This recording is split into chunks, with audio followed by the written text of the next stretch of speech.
to share something with you. That might put me in a very negative light, yeah. Relationships are not my forte. See if someone grabbed up my wife or something completely different ballgame. I'll walk away from here, and this has been like a therapy session.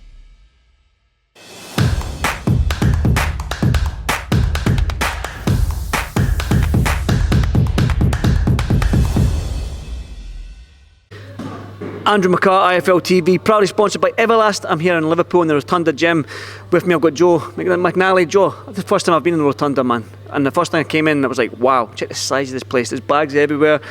There's 3 rings, there's weights, there's everything you need in the boxing gym. It's quite a nice little place to train. Yeah, enjoying it. Yeah, I loved it. Yeah. It's a nice premises, isn't it? You know, I think it was spoilt rotten here, really, and obviously so. Well, we was as an amateur, and the amateur system they've got fantastic, and just privileged to use the premises. Yeah. Like I say, I came in and hit a bag. I'm gutted I didn't get you to take me on the pads there, Joe. So maybe tomorrow and next time I'm down in Liverpool, I'll get you to take me on the pads. But yeah, great little gym here. Every fighter seems happy. You've got Ashton Brown, young Jack Turner, you've got Frankie Stringer, you've got Dan Till that's here, you've got Liam Smith training, you've got El Brook training, Josh Taylor's here. I mean, it's quite a Cam Smith trains out here when he's not in the US with Buddy McGrath. I mean, I've just rattled off all them names, and it's absolutely, everyone seems to be bouncing off everyone. Everyone's urging, encouraging everyone on. So it's a happy little gym. Yeah, you know, it's thriving. They're all a pleasure. You know, from your Liam Smith to your, obviously Darren's here now, to your Josh Taylor's. Sorry, Hans, one moment. Jackie boy, John. Sorry, mate. That's all right. Yeah, you know, it's actually striving, and you know, down to the youngster Jack, young Frankie, and it's a good ring roll, and the younger ones are looking up to the more experienced. Keevan's back in a fold off his operation, and you know, yeah, it's a pleasure. They're all at different stages in camp, so it makes it easier for me because I don't want to overkill myself and push myself too much. But yeah, it's a pleasure having a fantastic stable, and I'm gifted having them. Yeah, definitely. I want to touch on Keevan then, because I know Keevan very well. I got to spend a couple of days with him down here in Liverpool. He's back in the gym, first time punching with Deco on the pads there. He's obviously come off that left hand injury, the thumb injury. So what's next for Keevan? You probably know better than most in terms of return date, when he can start punching with the left hand again. What's next for Keevan? Yeah, well, literally, you know, he's had his operation. He's been based back home, taking over in his amateur gym. You know, doing a lot of punching with the one hand, and he's come here this week, the fight week in Liverpool, which obviously, unfortunately, Callum's out the fight, Thomas Hart out the fight, Mickey Ellison pulled out the fight. But he's come over, and he's just having a look at him, and we're just going to sort him his accommodation and get here. The next step is for him to obviously get punching again, having a full rehabilitation process with the hand, which is going fantastic now, and you know, get the 2 hands punching again, and you know, get him in. Get a date lined up, get him in some sort of camp, and you know, push on from there. Really, it's trying to. I like him to get out, you know, just before the summer, if that's possible, and then you know, really push on them for him. You know, there's the next 15 months are instrumental for Keevan, you know, breaking into the world top 10 and stamping his authority in the 154 division. Definitely. You mentioned up burning yourself up, but we mentioned all them names there. It's like, how do you sort of manage all these names? Because they're all different fighters, they've all got different styles. So as a coach, how do you manage each fighter to cater to their skill set? Yeah, you know, I don't. I'm a big believer, and you know, obviously, don't reinvent the wheel. I don't change. Boxing's boxing. It's very common. Common sense ain't so common in this sport, and you know, the fundamentals, the balance, you know, the distance control, head positioning, hand positioning, and certain. But I don't teach a style. I work it to every one of their capabilities. They're all unique. You know, I know certain coaches have their ways, and it's this style. Certain gyms, you know, if you're that style, we want you fighting this way. No, that's not my. As being you know, I was an ex-fighter. I was a southpaw. I've got a couple of southpaws and things. Orthodox. I've got counter punches. I've got, you know, aggressive fighters in your league. So it's variety. I work to their strengths of what they've got, and you know, obviously, I can give them different looks and what I want them to do and what's going to work, that's going to suit their style, and you know, and just keep building on from there, basically making them the best to their ability for their style, and you know, that's what I like to do. That's why it works. Can I touch on a good friend of mine, Ashton Brown? I watched him do a 6-round circuit now. I was asked to do the circuit. I was 50-50, but then halfway through the circuit, I think, thank fuck I didn't do it, man. It was a tough little circuit there. But yeah, talk to me about Ashton Brown. Has 2 fight dates cancelled. Looks like he's got a date come middle of April, the 14th of April in Glasgow. Yeah, how's he looking here? Yeah, he's looking fantastic, really. Well, he come down with Liam, and he done the EUBANK camp, the part 2 of EUBANK camp, sparring Liam. We had part 1 with a French boy and part 2 with Ashton. Very long-limbed, good variety, very heavy-handed, and you know, he really impressed me with the sparring with Liam, and obviously his circumstances up the road in Scotland, you know, a bit of lack of sparring, a bit of lack of stability and structure in this camp. So he said, you know, is there any chance of joining a camp and working together? So I said, well, let's give it a few fights, champ, and see where we go from there. You know, the thing with him, he obviously he's got a long way to go, but he isn't a novice. He has an extensive amateur career, WSB, travelled the world with Team Scotland. And you know, he can step up really quick, and you know, off what I'm seeing in the gym sparring, I'm really confident in, you know, if he gets I want a 6-rounder and then an 8-rounder, and then see who's there for what, you know, 5 fights. Ashton can step up, and he's 32 years old now, but he's coming along nice. You know, he's in his phase 1 of camp here. He's grafting away, which you've just seen this circuit day. You know, he's working really hard, but the lad's a pleasure. You know, he does everything asked of him. Yeah, you're off, big man. I'll phone you later, buy your time, and tomorrow. Yeah, see, Darren, I'll get the meal sorted with Kevin and get on. Yeah, see you after. Ashton Brown, yeah. I'll ask another question, because you've got the Kid Shamrock hat on there. So, JJ Metcalf, Dennis Hogan. I was hearing whispers, I'm hearing rumours, I'm hearing stories. What can you give me on that? Yeah, I am hearing the rumours and the stories myself. You know, absolutely. I mentioned it yesterday to Andy, ID Boxing. You know, I said I love the fight at this stage of James's career. You know, he's 34 years old. You know, he's had his up and downs. He's in very entertaining fights, every single fight. And I know Dennis comes to fight. He's had a good win over Sam Eggington in Australia. And hopefully, you know, the date with Katie Taylor goes ahead, and the team can sort of, you know, put it together for that. And, you know, I'll be really confident in the fight. And, you know, James coming away with a magnificent victory. So just let's hope his James management team, you know, can nail it down and get it sorted. Another fighter, I mean, like, I'm rattling off all these names. You've got such a deep stable. Josh Taylor, his injury, I seen him putting a post up on Instagram. He's back home in Scotland just now, but he's punching a floor ceiling bag. Yeah, how's his injury looking? It's coming same again, and you know, he's same as Kevin. He's in stage 1 of recovery. You know, he's had his scan last week. They said everything's coming along nicely. It's there. He cannot really move around punching. He's, as you've stated, he's on a stationary reflex bag, and you know, just letting his hands go and getting used to punch again. But look, he hasn't stopped. You know, he's kept his strength and conditioning up to the next step where it allows him to. And you know, the next step after that next week we'll be in Finch Farm in Everton's grounds. You know, using a treadmill in there that I forgot what it's called. Really, it can take like 90% of your weight off in there, just to get his legs going again, introduce the swimming and stuff, and really get him going again. But yeah, he's kept his weight down. He stayed in condition, which is the main part.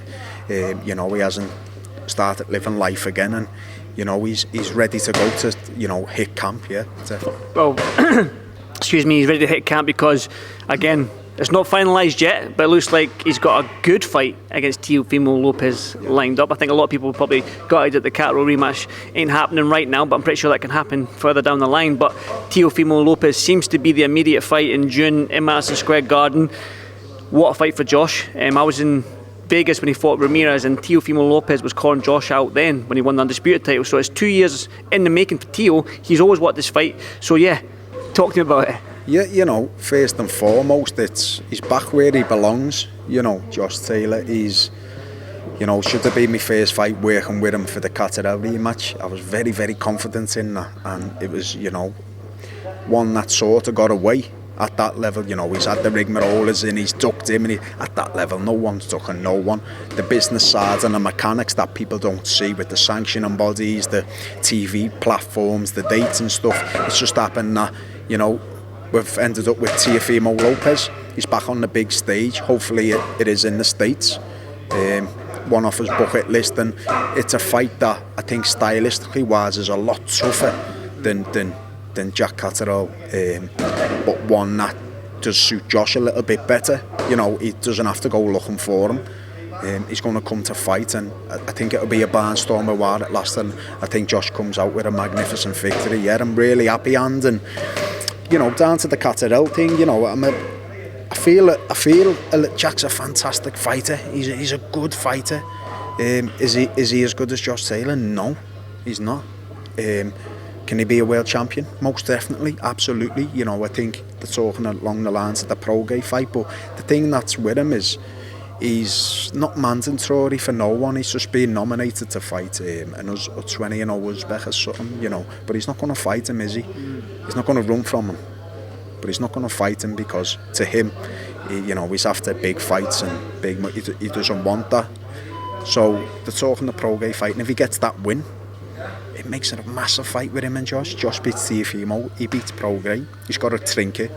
I don't think Josh is really bothered about the trinkets. Sorry, because he's had them all. Yeah. You know, he's had them all. So he might be bothered about ones at 147, but it makes a big fight down the line if it's the end of the year, if it's next year. You know, I'd really love that again. And I know the man himself, Josh Taylor, you know, he didn't want to let that belt go, but he wants to fight too, because he just wants to shut the public up. But look, you know, it's business sense, it makes a lot better for Teofimo, and the platform that it's a good solid international superstar fight. Definitely.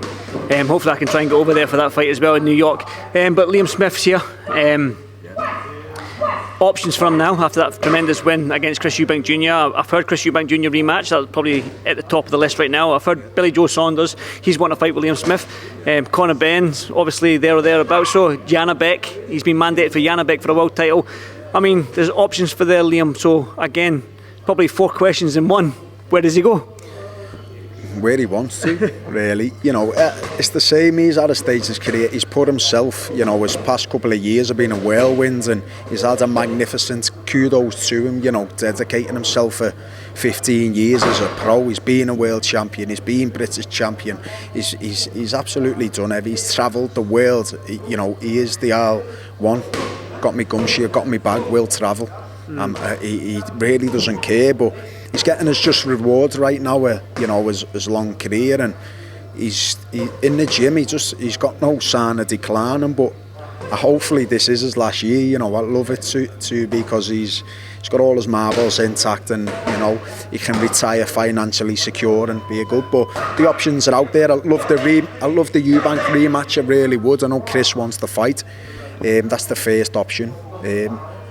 And then you like see Johnny Beck, you know, I said yesterday, financial wise, he'd have to like drop his money by down to a quarter of what he normally gets. So financial and business wise. The world title though, is that there? Is that sort of like what's going to sway him to that? Yeah, possibly, yeah. But as I stated yesterday, the WBC have made him the number 1 at 154 for Jamel Charlo for all the trinkets. So it's a bigger fight. Stranger things have happened. Tim Tszyu could lose this. So would I take Charlo for the all the marbles or Johnny Beck? I'll jump at Charlo all day, and he'll still get the business wise. It'll make sense for him. But I don't think the Johnny Beck one. We're not really that interested, really. And you know, and I know Billy Joe's name's out there. I believe there's a bit of a weight issue with that. You know, Billy's he's enjoyed himself the past couple of years, and. You know, yeah, there's Kell Brook. Kell Brook's a massive name, and always been in the papers, you know, getting slaughtered off fucking dickheads. But, you know, I think Kell's back in the gym and chugging along and getting himself right, and that's a big fight for him out there. And then, obviously, people talk about Conor, but I'm hearing stories about Pacquiao rumours with him, and yeah, at the end of the day, he needs to sort his shit out with all the dramas that he's got going on, hasn't he? Well, let's talk about it then. Obviously, I want to get your thoughts on it. Conor released a statement before the Piers Morgan interview on Monday. They released a statement where he said there was a lot of discrepancies within the test. Like his test got tested 4 times and 9 days out from the first test, and he sent a representative to go to the lab to watch the test, and he got kept out of the room. So he never mentioned eggs. Was another story that came out of that statement. What did you make of that statement from CONOR BENN and what the WBC said? Yeah, well, I don't know if it was Conor's statement or the WBC statement, because the only statement I've seen is the WBC saying, look, you know, he's staying in the rankings. We think it was contaminated off eggs and stuff in this. But you know what? I'm getting sick and tired of fucking hearing of it. You know, just a load of bullshit, innit? Look, he got found positive for clomiphene. You know, it's father's job to find it in you. They found it, then it's his job to prove he's innocent. 200 pages, lawsuits, he weren't that, finger pointing. Well, I just think VADA could really squash all the rumours by just coming out themselves and saying, you know, this is how much we found in the system, this is what it was, and it's impossible to get it through eggs, or this, it wasn't cross-contamination. So, look, there's a lot of black smoke behind there with him testing also negative with UCAD. So, his argument is, well, I tested negative with them, but I'm positive with them. But what I know is, you know, VADA is, I think I said yesterday, you know, it's like 90-odd% blood testing. UCAD's 90-odd% piss testing, which, you know, Aslan Armstrong, he could possibly fucking, you know, piss a piss test on fucking everything going, you know, it's that easy in the sport, unfortunately. And, you know, look, there's a lot of questions to be answered, and for his sake, you know, I don't know Conor personally, but for his sake, I hope he proves himself innocent and goes on, but not looking that way, is it, mate? Did you watch the Piers Morgan interview and your thoughts on that? No. Didn't watch it? No, couldn't be asked. No. Well, let's change it. Obviously, one fighter who I'm very excited about, this is going to be my last question, one fighter I'm very excited about who I didn't mention, and I'm kind of wanting to save him the best till last. There's young Frankie String. I really like him. He seems to be such a quiet lad, such a humble little lad, but he's got the skill set. I watch him fight and I watch him on the pads and I can see him that I feel like he's going to be a superstar, and that's just me from the outside looking in. From the guy looking from the inside, how good's Frankie Stringer? Yeah, do you know what, Hans? I think you're absolutely bang on the money. The kid's got every bit of potential going. He's a fantastic talent. And, you know, I said to the Sky team not long ago, I said, you know, he's off the circuit. There was him, Dennis McCann and Adam Azim. Or, you know, on the England squads, going here, going there, them two turn pro, and Frankie lost his way as a baby, 17 years old, but he come to me a year ago and, you know, he said, I want to turn pro, you know, he got thrown off the England squad with Dennis and Adam, I think the three of them did, but he's a super talent, and we've been working away quiet, but I did say to the Sky team, look, he's up there with them two, and, you know, they've got to see what they do, but what he does in the ring under the lights, and for me, he's 4-0 now. He hasn't had a stoppage yet, but he's a lot physically less mature than your Dennis McCann and Adam Azines right now. You know, Adam looks like a fully developed man. I don't think he's going to get no much maturer, but the performance he's put in his 4 fights, he's a fantastic talent, and he's going to go to the pinnacle of the sport.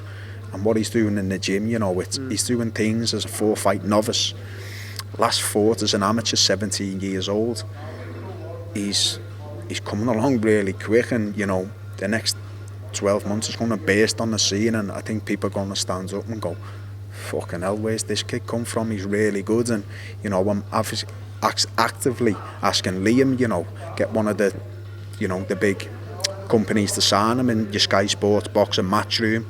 You know, I'd love him to be with one of them, and, you know, to showcase his talent out there and let the public see what he's all about, because he's got the charisma too, you know, he's a good kid, he's a good looking kid, and I'm really excited for him in the future. He gets that man strength thing, you know, the knockout to start coming, but the longer rounds as well. The longer rounds, but right now he's developing his IQ, his, you know, every part of his game, his inside fighting, his, you know, his ring awareness, his distance control, shot selection changing, and the kid's got everything. I'm excited for him, just like yourself. Yeah. Definitely. Well, listen, it's an exciting gym to be in. Like I said to you, I felt like it was a warm gym, not just because the heating's on, but everyone was bouncing off each other. And listen, thank you so much for inviting me down, Joe, and I'll see you in the next one. I'll see you tomorrow, eh? Yes, tomorrow I'll be in here for some pad work. So yeah, I'll definitely do it, definitely. Thanks, Joe. Thanks, mate. Thank you, mate.